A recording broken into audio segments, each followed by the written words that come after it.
Hello everybody and welcome back to TJ's Talkshow. Hope you guys all had a happy new year.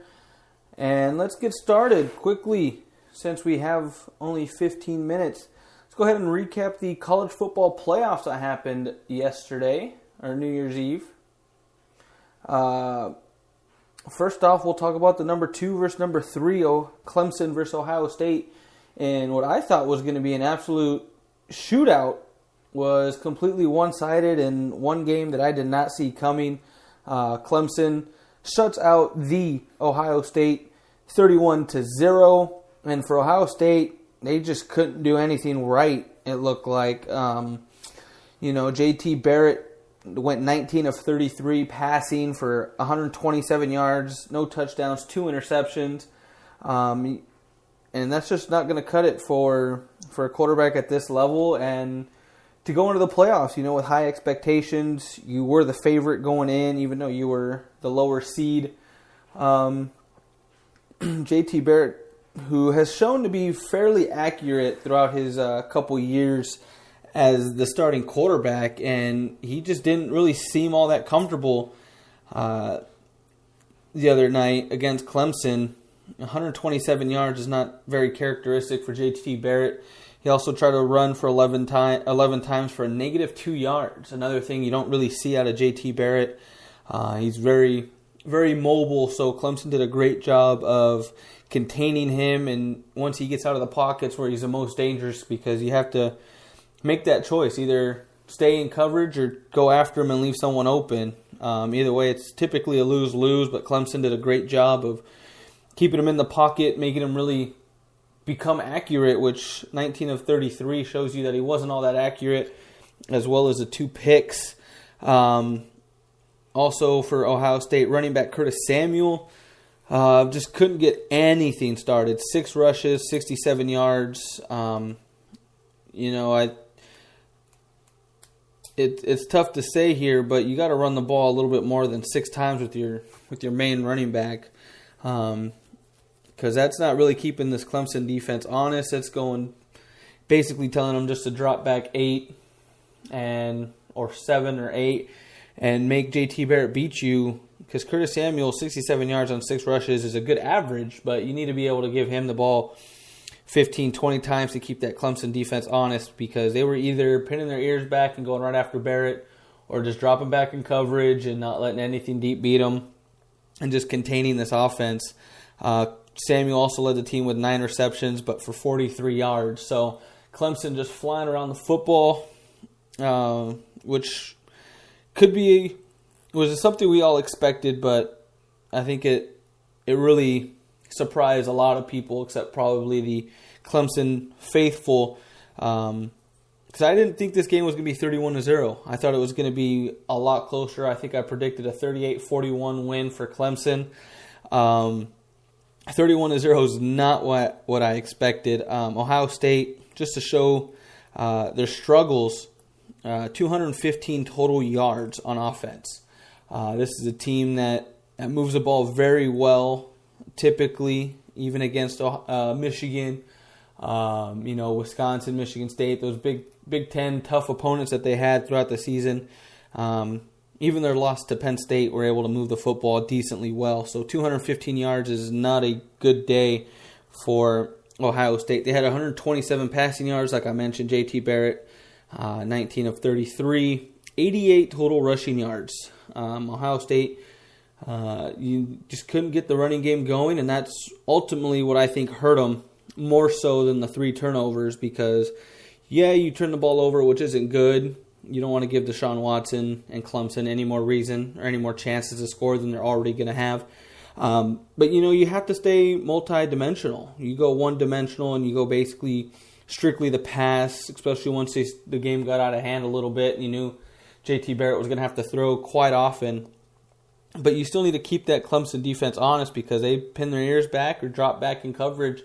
And they were able to do whatever they wanted, essentially, on defense. Like I said, just mentioned 3 turnovers, 2 interceptions by JT Barrett, and then a lost fumble. And they only had 9 first downs. 9 first downs for an Ohio State team that moves the ball fairly well is unheard of, but Clemson was able to do that. and Deshaun Watson had his way with this Ohio State defense. For the most part, Deshaun Watson for Clemson went 23 of 36 for 259 yards, added a touchdown, but did throw 2 interceptions. So Ohio State, who couldn't score or couldn't do anything really offensively, their defense did what they could for the most part, forcing 2 turnovers, both interceptions, and the offense couldn't capitalize. But Deshaun Watson, like I mentioned, 259 yards through the air, ran 15 times for 57 yards, and added 2 more touchdowns on the ground. So Deshaun Watson, who was a Heisman finalist, shows off why. Close over 300 total yards for him that game against Ohio State, added 3 touchdowns by himself. So, that was encouraging to see for Clemson. Also, running back Wayne Gallman, 18 rushes for 85 yards and a touchdown. So, like I mentioned, with Ohio State, they couldn't stay multi-dimensional. Wayne Gallman, 85 yards, almost outran the entire Ohio State offense, who had 88 total rushing yards. And then you just add the 57 from Watson and a few other guys, and, they're moving the ball well on both sides. Deshaun Watson, one of his favorite receivers, Mike Williams, who had 90 catches on the season, added 6 for 96 yards, did not score a touchdown. Deshaun Watson's lone touchdown came to C.J. Fuller, who had 3 receptions for 45 yards and that mentioned touchdown. Clemson moved the ball fairly well whenever they wanted to, 470 total yards, 265 through the air, as Deshaun Watson came out late in the game. Deshaun Watson and this Clemson offense did whatever they wanted. 265 passing yards, 205 rushing yards, like I mentioned, those 2 interceptions, and 24 first downs. They kept this Ohio State defense on the field a long time. They really wore them down. Those Clemson linemen really started to dominate. I mean, they dominated throughout the whole game, but really started to wear them down towards the end, and really just kept gaining first downs and running the clock out. So Clemson with the huge win, absolutely huge statement win, 31-0 over Ohio State. So they will move to the championship game on January 9th, where they will face the winner of the game I'm about to break down, Alabama, the Crimson Tide, against the Huskies of the University of Washington. And this game was way more exciting than this Clemson-Ohio State game. Alabama wins it 24 to 7. 24 to 7, so they covered the 14-point spread that they had on the line. I didn't give Washington too much of a chance, and they played really well the first half. And then Alabama did what I thought they were going to do and wear out this Washington defense and start to manhandle the line of scrimmage in the trenches and move their way up the field, which was huge, and that's exactly what happened. I said 40 to 10 was my prediction. Pretty far off on the Alabama side. Shortchanged Washington by a field goal. But, Jake Browning of Washington had a pretty decent day. 20 of 38 passing for 150 yards.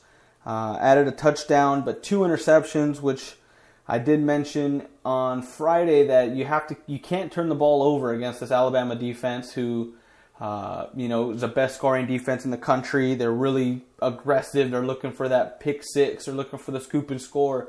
They really just, go after the football all the time, and that showed 2 turnovers or 2 interceptions by Browning. 150 yards against this Alabama defense, which is something, somewhat of an accomplishment, because this Alabama defense is very tough all the way around. They're one of the best defenses in the country, if not the best. So Jake Browning, Heisman finalist, 150 yards, 1 touchdown, 2 picks. It's hard to tell. I looked into the box score, and he had like negative 20 rushing yards, but college doesn't include sacks as its own separate category that goes along in the rushing. So it's hard to tell how many of those were rushing yards opposed to sacks for and they just go against the running total.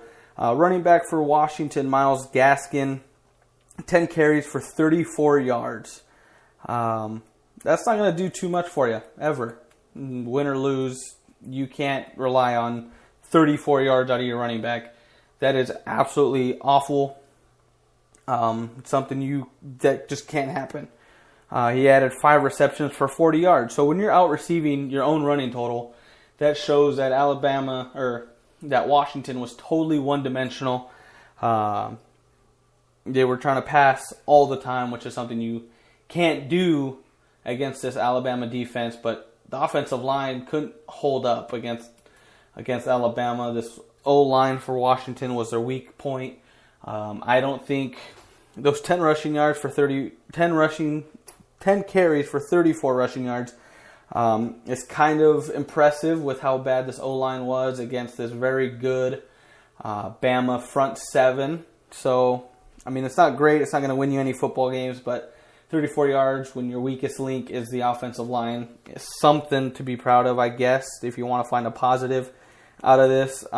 Jake Browning's lone touchdown went to Dante Pettis, who 3 receptions, 26 yards, and a touchdown. His touchdown was 16 yards out. So you're saying 2 receptions for 10 yards for Dante Pettis. So this secondary for Alabama just really had their way with these receivers, Pettis and Ross. And Ross recently said he was going to forego his season next year to enter the draft. So Jake Browning going to lose one of his best weapons for next year. But yet, 194 total yards for Washington against Alabama, which is something I expected out of Alabama's defense to not allow over 200 yards, even though Washington in this very powerful offense, was coming to, you gave them a full month to prepare for Alabama and all their defensive schemes and all that. And 194 total yards is not going to win you any football game. None at all, because you need to be able to move the ball, keep your defense off the field and your opposing defense on the field, and that's something they just couldn't do. 150 passing yards, 44 rushing yards for Washington, and 3 turnovers. They also lost a fumble, as well as Jake Browning's 2 interceptions. But 44 rushing yards, that is something that is unheard of. I mentioned it when we were talking about Gaskin. This offensive line was absolutely awful. And that goes to show 44 rushing yards on the day when you lose 24-7. That's not very good. You're not going to win too many games with 44 rushing yards. And on the other end of the football, Alabama pushed around this Washington defense, did whatever they wanted. Jalen Hurts, 7 of 14 for 57 yards. No touchdowns, no interceptions. Alabama knew they were going to be able to push around this defensive line, so they did that all game long. Jalen Hurts added 19 rushes for 50 yards. And their running back, Bo Scarborough, 19 carries, 180 yards, and 2 touchdowns. Like I said, they knew they could push around the front 7 of the Huskies, and that's exactly what they did. They wore them down. They kept wearing them down, and later on, Scarborough was able to just have his way with this Washington defense for 180 yards and 2 touchdowns. 326 total yards for Alabama. That's a little under their season average, but it didn't matter at this point because you just kept running the ball. You kept giving it to Scarborough and letting him do his thing. 57 passing yards, 269 rushing yards, because that's just what they do. And 0 turnovers. So Bama, the number 1, will go against the number 2 Clemson on January 9th, next Monday. And it should be an important match, an exciting matchup. I'll break that down this coming Friday, and we'll kind of little preview it. Bama versus Clemson, 1 versus 2 for the national championship. And unfortunately, that's all the time we have today. Follow me on Twitter at TJ's Talkshow, and you can shoot me some ideas if you want me to talk about a certain subject. But until tomorrow, have a great night, and I will talk to you tomorrow.